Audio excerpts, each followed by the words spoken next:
Let humans do what they're good at and let AI do what it's good at. Doing that is going to be super important, I think, for communicators in the coming years. So once upon a time, whether you were a communicator, a professor, a CEO, whatever your domain was, you accumulated knowledge, you stored it in this thing called our brain, and then you were able to retrieve it. And those who could retrieve it quickly were applauded, right? That's kind of disappearing. Not completely, but knowledge now means using your domain expertise to get the most out of the machine. I'm Ryan Heath, and welcome to the AI Leadership Lab, where I interview C-suite leaders about their AI journeys. We cover what's working, where they're getting stuck, how they pivot, and the lessons they take from the losses. Hey everyone, I'm Ryan Heath, and welcome back to AI Leadership Lab, where I interview C-suite leaders about their AI journeys. We cover what's working, where they're getting stuck, how they pivot, and the lessons that they take from any of the losses that they have. And joining us today is Dan Morrison, who is absolutely one of the leading communicators of his generation from all different angles of that field. I'll spare you which generational label though, Dan. And welcome to the podcast. Great to be here, Ryan. Thanks for having me. Excellent. Well, maybe to kind of like give people a sense of your perspective and where it comes from, you know, I should let them know, like you sort of always worked or for a long time worked at where data and diplomacy intersect. And you've done that at places like Bloomberg, at the OECD in Paris, at Pew Research Center. But tell us in your own words, sort of what thread connects those worlds and how did it lead you to establish StoryVenture and what are you up to today? Great. No, thank you for that. Storytelling. I mean, when I think, when we reflect on the threads through our careers, I was recently asked this by some students, and I found myself saying that as well. I also teach on the side at Johns Hopkins. I teach strategic, political communications, persuasion as well. And what a great job going these days. What a great time to have the privilege of teaching that. Right, it's a really interesting time to do that. But I would say storytelling. I mean, I've been able to somehow along the way weave that into everything that I do. So if that was telling stories at Bloomberg as a financial journalist once upon a time, by the way, covering this thing called the internet once upon a time, and the dot-com rise and fall, a lot of parallels going on between that and AI right now. I mean, a lot of the same questions that we're asking. So hugely relevant to this general purpose technology era when you consider the internet was kind of the prequel to AI on that front, right? And then at places like IBM, where I was a speechwriter and a communicator, OECD in Paris, State Department, and as you said, Pew Research Center as well. Every single place that I've had the privilege of working, it always comes back to telling that story with a beginning and a middle and an end and persuading people to come along with you for that ride. And what I am energized by right now is that AI doesn't really change that. I mean, no. So you don't think it's sort of making it harder to convince people of a perspective? Like it's not making people more sort of cynical or, they're not just like overwhelmed by what AI generates these days? Look, I think people were cynical before AI. Okay. So maybe it exacerbates it some way, but I think the level of cynicism was pretty high. I mean, nor can we blame AI for a lack of trust out there as well. Like we did that all by ourselves as humans.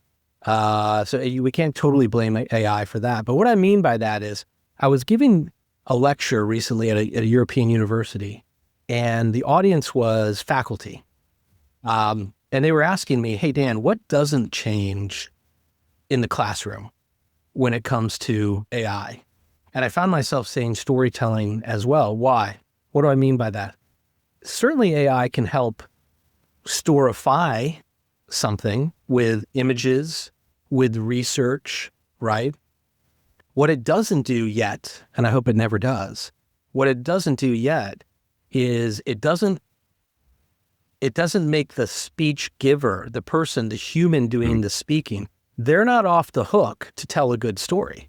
Yeah. So if you're a professor, you need to continue to find ways to draw out analogies. Let's say, for example, you're teaching Shakespeare. How do you bring Hamlet into 2025? How does that translate? Can you do that or not, right?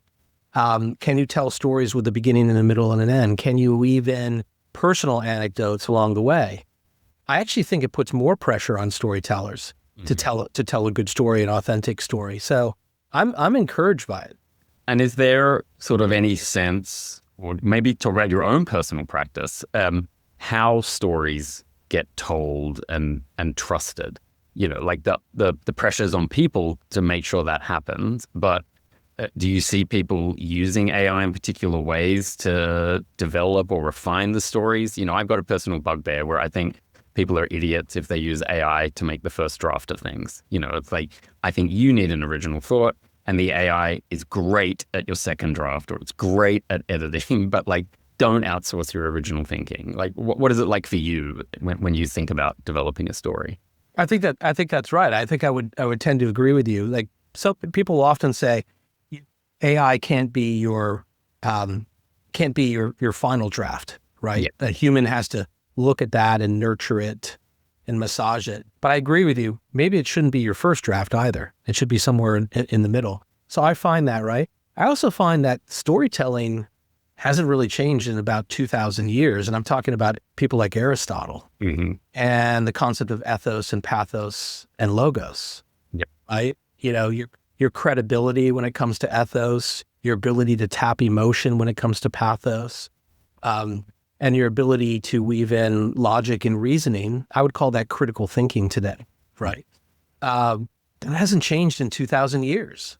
I mean, Don Draper used it, right? I use it, you use it, we all use it. Still, why? Maybe humans haven't changed all that much. The same things that touch us and persuade us haven't changed despite general purpose technologies. And I'm finding that over and over again with clients, with students that I work with. I keep coming back to this notion of that formula was pretty powerful, and AI hasn't changed that yet. Yep. And like, if I can sort of reveal one of your side hustles, you are in the movie script writing business these days as well. And so, as you branched out into a new field, did you do what you just said? Like, you applied all the old thinking and all the old tools, or did AI was it useful in some way as you kind of like figured out how to be a scriptwriter? Well, it's nice for you to mention that. I mean, this is my first rodeo. Like, I've written a novel, I've written a children's book coming out of COVID with my son.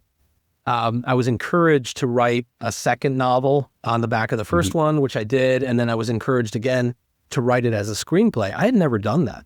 And I got to tell you, it was really satisfying. The efficiency of writing for the camera versus chronicling everything that's going on in somebody's head, which you would do in a novel, was an eye-opener for me. I didn't use AI to write that at all. Where I may have used it is a place that I've never been before, right? Like a location that I wanted to deeply research and understand, right? In addition to talking to people who maybe they've been to that location and combining sort of human and AI together. I'll tell you an interesting story though, but it's going to be used in that industry. A couple of years ago, I was at a venture capital conference out in Los Angeles, and it was at the time of the strike, of the screenwriter strike. And you know how it is, you go to a conference and it's coffee time and you just bump into somebody you've never met and you strike up a conversation.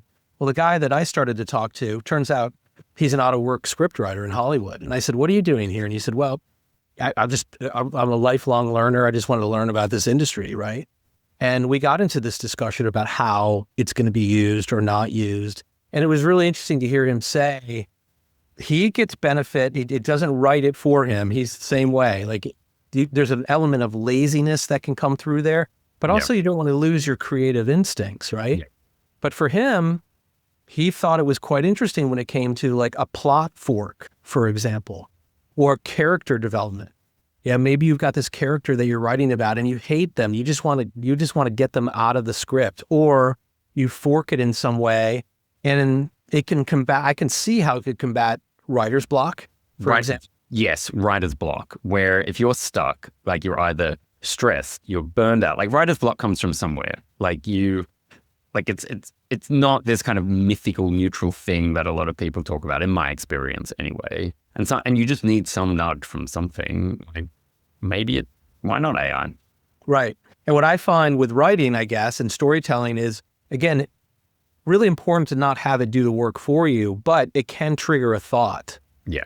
Like the game Tetris, once upon a time, like a little block opens up and then bam, you've got this whole world that sort of opens up in your mind. I think that's true of the script writing, that kind of world. I think it's true of any kind of writing in the communications world as well. I use it in my classes with my students, very much as a critical thinking tool. So I'll do things, for example, with my class, like that classic debate situation. Give me a topic that you feel passionate about, give me the supporting evidence, pause, now give me the counter argument. What I have found interesting in that process is I'll say, use your own brain first on the counter argument, but I'll let you use AI to help you a little bit, to be a partner. Inevitably, and I'll judge them on a couple of things. How hard or soft was your prompt? Because was it a soft prompt because you didn't really want to part with your original argument? Or was it a harder prompt because you really want to exercise that original idea? And I'll kind of grade them or judge them on, was it a hard prompt? And then also, can you find the hallucination in here, right? Yeah. No, like AI, it just takes you to a different place or space or environment. And that is, like, I do feel like it's the 2025 version of sort of having an idea in the shower. Like, it's like no different in that sense. I like that. Yeah. Now, we think sort of across some of your career, like I've said, you worked at Pew, the State Department, OECD, IBM. These are all places that rely on credibility. They're either like bedrock institutions or legacy companies where people, like they're solid, basically. How do those models of operating and those foundations of trust survive in a world where like anyone can create convincing disinformation in like 2 seconds, basically now? Yeah, no, I appreciate that. Look, I'm a big fan of saying, tell your story before somebody else does. So part of misinformation, disinformation is speed, right? Going back to the whole Churchill quote of, a lie goes across the world before truth can put its pants on in the morning. I think the same thing is true in this era. Is you've got to have some control over your narrative. By the way, I've never thought ever that you could control 100% of your narrative. I think that's fantasy. We have this like nostalgia that, once upon a time we could control our narrative. I never thought that was true. We just didn't know what people were saying behind our backs because we had no way to watch them or hear them before. Exactly. Now we do. They're saying it right to our face online all day, right? So I think the trick is with any of these organizations is you got to get ahead of the curve when it comes to controlling your narrative through every means, creating your own content, working with influencers, doing social media, right? Creating trust with stakeholders so that when you are attacked in a misinformation, disinformation situation, you've got third-party validators who are willing to come to your defense because you've built that trust with them, right?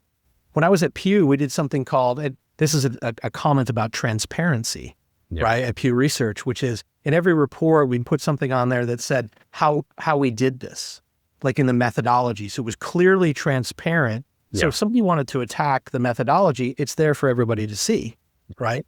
I also think that nobody has a monopoly anymore over research, really, at the end of the day. I mean, I just saw that. I think Sorry, McKinsey. It's not very good. Sorry, McKinsey. It's not very good news speaking. I think it's going to make think tanks have to think. I mean, everybody, right? The concept of like publishing and praying, I think that's kind of gone. You need to do things like stakeholder outreach. You need to convene. And you know what that is? Those are highly human activities. Like all of those examples of trust you've given are all these relationship-based things. And I don't know, I don't think it necessarily means we'll have the same number of jobs in these fields, but like these are fundamental things that only humans can do.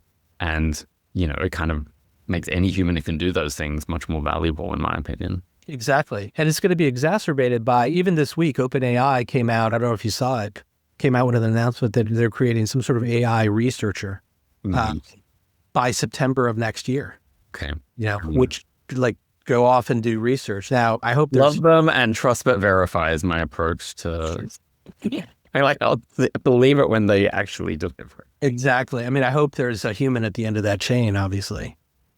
Yeah, fingers crossed anyway. Okay. Well, maybe let's think a bit global now. Like you've had all these global roles, like all these trust problems. They're not uniquely American, like they are in different forms all around the world. When you look at sort of the US as it relates to other countries or the US-China competition that has just been such a big part of public debate here in recent years, it comes across as a tech race. But is it a tech race or is it more a battle of narratives? Like, how do you see that kind of China-US AI competition, let's say? I think it's both. I think it certainly is tech competition. I mean, the reality is that we are in an escalation mode, US and China, when it comes to AI. We can't pretend to be naive about that, nor should we be, right? But I think there's definitely competing narratives. I mean, the US narrative is, and I understand it completely, is let's build AI on democratic rails around the world, right? The Chinese narrative, not so surprising, it would be, why would you want to do that? Necessarily. Why? They want to position themselves, I think, between, say, the U.S. and the EU, so the U.S. capitalistic tech ecosystem, right, and the bureaucratic, regulatory European system. Like, come work with us, right? Yeah. I think somewhere in the mind of the Chinese leadership is sort of a digital Silk Road, obviously, right? And then you got Europe with its competing narrative. And Europe's kind of stuck between a rock and a hard place right now, right? Its impulse is to do regulation, just as it did with privacy, et cetera, right? And that's good. That's inherently good on some level. But at the same time, you got to innovate as well. And they're finding that difficult to sort of regulate and innovate with the U.S.-China arms race as a backdrop. Yeah, I feel like I don't know, like I worked for so long myself at the EU, so I'm a big fan of the EU. I believe Europe is this essential player and partner in the world. And, without European democracies, there aren't that many of them left.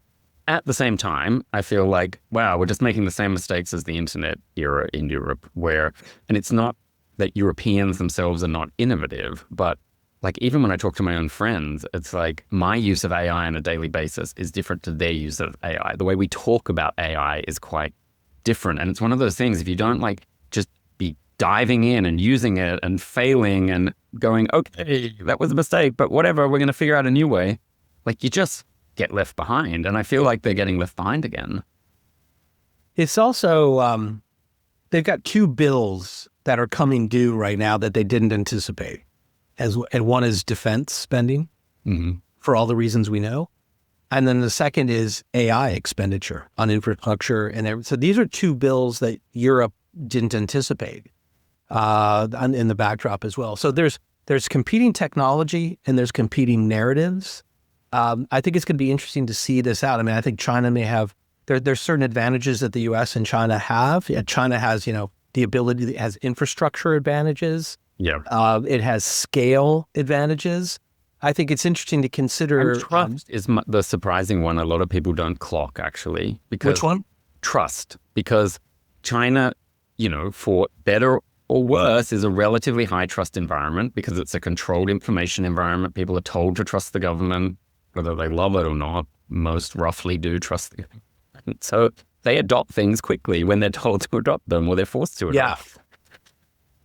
Yeah. I think that I'm glad you mentioned trust because that's very much on my mind these days. I mean, there's a certain internal trust that you just put your finger on with China. Yep. Citizens trusting government. Let's compare that to the United States right now. Yeah.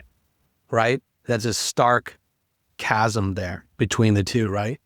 At the same time, I would argue that the United States is more trusted externally than China is on an average day. In other words, it's one thing to scale the technology. It's another to scale persuasion, to bring other countries along with you on this AI path Yeah, And I think China's very clunky on all of that sort of stuff. And China may struggle on that front. Yeah, and I think I'm Australian. And so in Australia, you have to be realistic. China is huge. It's not quite on your doorstep, but it's relatively near. So it's an unavoidable thing. That doesn't make it a lovable thing. And, you know, like people love and hate the US, but there's a lot of love still there for the US. And, you know, I've never seen that for China at scale. Right. I mean, I guess what I'm saying is like tech can win battles, right? But narratives win coalitions. That's what I'm saying. Yeah. Yeah. Are there, you know, is there any sort of country or institution out there that you admire where you think, okay, these guys are either using AI well, or you just love something they've built, or you know, think the leader is talking about it in the right, realistic way to their people? Well, the fallback would be Scandinavia, right? Because they do everything right, or seemingly.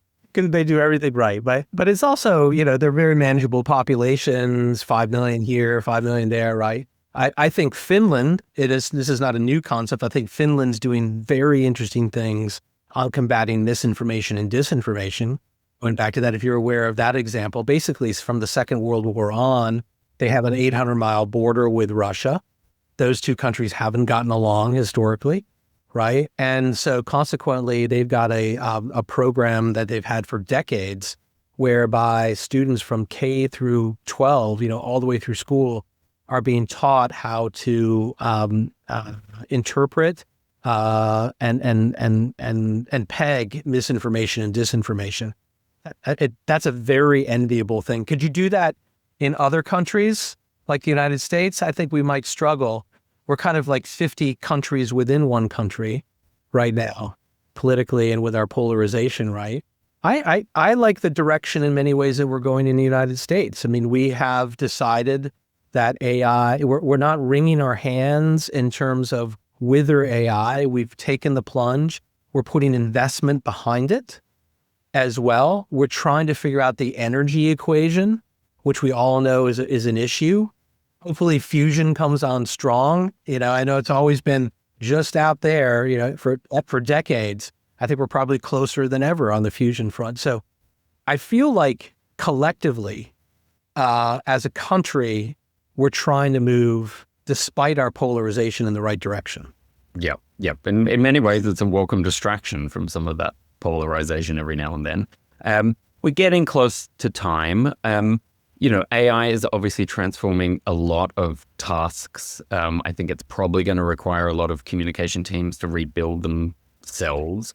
You know, as you think about all of those students that you teach, or where you want to take your own communications practice, like, what do you think are the most important things a communicator has to double down on over the next few years in terms of like their skills or their use of AI? Yeah, no, I appreciate that. I'm not sure that my answers about communications are dramatically different than maybe some other domains, right? But I think it starts with, not surprisingly, storytelling. So in the communication space, don't be dazzled by the new technology such that you forget how to tell the basics of a story. You know, so if it was a screenplay, it's going to be, you know, if it's a 3-act play, it's the setup, it's the conflict, it's the resolution. Don't forget how to do that, right? Second, I think, is being a great prompter, a great and creative prompter. We hear this a lot, but I think it's true. I don't think it's cliched, right? And the good news is that communicators, reporters, you've been a reporter, and so have I in my career, we know how to ask not only the first question, but the follow-up questions. And that's tailor-made for prompting. Right? And getting I don't know about you, but I beat up my chatbots. I'm like, are you kidding? That can't possibly, or like, what are you asleep? Like, I will just insult it in many ways. And I found kill them with kindness. I'm always like, can't we do a bit better? What would Ryan Heath, the journalist, do in this situation? I sounds like less kind. I'm less kind about it, but you know, it's like I'm talking to a family member, a brother or something. You know what I mean? My family did not want me to inflict that on the chatbot. I also think having the confidence of your own domain expertise, right? one of the interesting things I'm finding with whether it's students or clients is we've had years, some of us have decades of experience under our belt, right? That doesn't disappear with AI. It actually makes you a better partner with AI, right? Because you can look at these things and say, I can tell pretty immediately that it's hallucinating, right? As opposed to somebody who hasn't been in that domain or maybe doesn't have as many miles on the odometer as you do in your career, so to speak. So use the domain expertise. This is where, I don't know if you're familiar with this concept called Centaur AI, which is getting more attention. People like Ethan Mollick at Penn talk about this, and others talk about it. The centaur being the half man, half horse from mythology, right? Then that's the notion of getting the best out of humans and the best out of AI. Oh yeah, augmentation over automation. That's I believe that. I just don't have the Greek mythological background. Let humans do what they're good at, and let AI do what it's good at, right? So doing that is going to be super important, I think, for communicators in the coming years. And then there's also a fundamental shift, recognizing that there's a fundamental shift in knowledge going on with AI. So once upon a time, whether you were a communicator, a professor, a CEO, whatever your domain was, you accumulated knowledge, you stored it in this thing called our brain, and then you were able to retrieve it. And those who could retrieve it quickly were prized, right? Were applauded, right? That's kind of disappearing. Not completely, but the knowledge now, I think with AI, it's not so much that. Knowledge now means using your domain expertise to get the most out of the machine. Right? That's what, it's like a new form of literacy. In fact, and whenever I talk to communicators, I say, look, this is active communicators, public affairs people, public relations people always have this long-standing discussion of like winning their seat at the table, right? We have to have our seat at the table. We're as important as any other part of the business. Where the reality is they're not profit centers. So it's easier for parts of the business to say, you're less important today, right? I actually think that this is a once in a generation opportunity for communicators to lead, right? By experimentation, by leading experimentation within their companies, organizations, right? In a way that others are either not inclined to do or not given the permission to do. And I find that really exciting for communicators. I think that's amazing advice, and it can apply to people who are not professional communicators. Like, it's be your organization's AI lab, be at the center of that, and you are putting yourself in a leadership position. You're not even asking for a seat somewhere. You're just going to take up the space by doing that. Right. Dan, thank you so much for sharing your views from inside the storytelling revolution. I loved all of that. That's it for this episode. Thanks for listening. 2 things before you go. First, if you'd like to appear on the show or know someone I should have on, you can find me through ryanheathconsulting.com. Finally, please tell a friend or colleague about AI Leadership Lab. Even better, leave a short 5-star rating or review on whatever platform you found this podcast. It'll help us reach more of the people who'd enjoy these tips and tricks. Thanks, and talk soon.